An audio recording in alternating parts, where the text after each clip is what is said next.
वर्ष में 4 नवरात्रि होती है, 2 प्रकट नवरात्रि, 2 गुप्त नवरात्रि को। माघ मास की और आषाढ़ मास की नवरात्रि को गुप्त नवरात्रि कहते हैं और अश्विन मास की और चैत्र मास की नवरात्रि को प्रकट नवरात्रि कहते हैं। तो आज इस वीडियो में हम बात करेंगे साल 2025 में अश्विन मास की नवरात्रि कब से प्रारंभ हो रही है और कब समाप्त होगा, कलश स्थापना कब करना होगा और कलश स्थापना का शुभ मुहूर्त क्या होगा, नवरात्रि में अष्टमी और नवमी तिथि कब होगी, दुर्गा विसर्जन कब किया जाएगा, इसके अलावा कन्या पूजन और व्रत के पारण का शुभ मुहूर्त क्या होगा, संपूर्ण जानकारी देंगे। वीडियो में प्लीज लास्ट तक रहिएगा। वीडियो पसंद आएगा तो लाइक कीजिएगा और अपने प्रियजनों के साथ उसे शेयर जरूर करिएगा। अगर आप चैनल पर पहली बार आए हैं तो अनोखी जानकारी चैनल को सब्सक्राइब नहीं किया है तो प्लीज चैनल को सब्सक्राइब कर लीजिएगा, बेल बटन को भी प्रेस कर लीजिएगा ताकि जो भी आने वाली वीडियो है उसका नोटिफिकेशन आपको मिल जाए। अश्विन मास की शुक्ल पक्ष की प्रतिपदा तिथि पर नवरात्रि का प्रारंभ होता है। इस दिन घट स्थापना, कलश स्थापना किया जाता है। तो साल 2025 में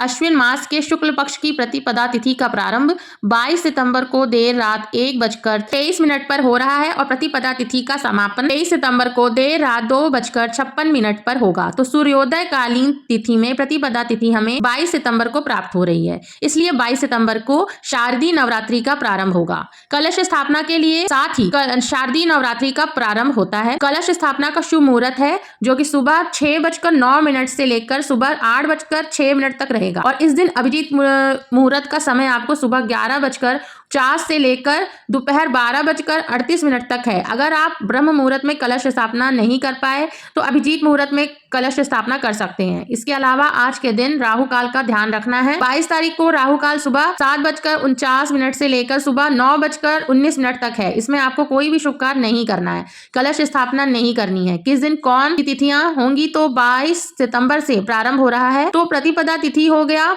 माँ शैलपुत्री जी की पूजा होगी। 23 सितंबर को द्वितीय तिथि है, माँ ब्रह्मचारिणी की पूजा होगी। 24 सितंबर को तृतीया तिथि है, मापचंद घंटा जी की पूजा होगी। 25 सितंबर को भी तृतीया तिथि है क्योंकि इस बार तृतीया तिथि 2 दिन हमें प्राप्त हो रही है, तो 24 और 25 दोनों दिन तृतीया तिथि है। तो 26 सितंबर को चतुर्थी होगी, माँ कुष्मांडा की जी की पूजा होगी। 27 सितंबर को पंचमी है, मानस कांड माता जी की पूजा होगी। 28 सितंबर को षष्ठी तिथि है, माँ कात्यायनी जी की पूजा होगी। 29 सितंबर को सप्तमी तिथि है, इस दिन महाकाल रात्रि जी की पूजा होगी। 30 सितंबर को महाअष्टमी है, माँ महागौरी जी की पूजा आराधना करेंगे और बहुत सारे घरों में कन्या पूजन अष्टमी को करते हैं, तो इस दिन कन्या पूजन हवन इत्यादि कर सकते हैं। 1 अक्टूबर को माँ सिद्धिदात्री जी की पूजा होगी। इस दिन नवमी तिथि होगी। नवरात्रि की नवी तिथि बहुत महत्व रखती है। कन्या पूजन हवन या फिर कोई भी शुभ कार्य करना हो तो इस दिन आप कर सकते हैं। नवरात्रि का व्रत का पारण भी आप नवी तिथि को कर सकते हैं या फिर चाहे तो दशमी तिथि पर भी कर सकते हैं। दशमी तिथि 2 अक्टूबर को है।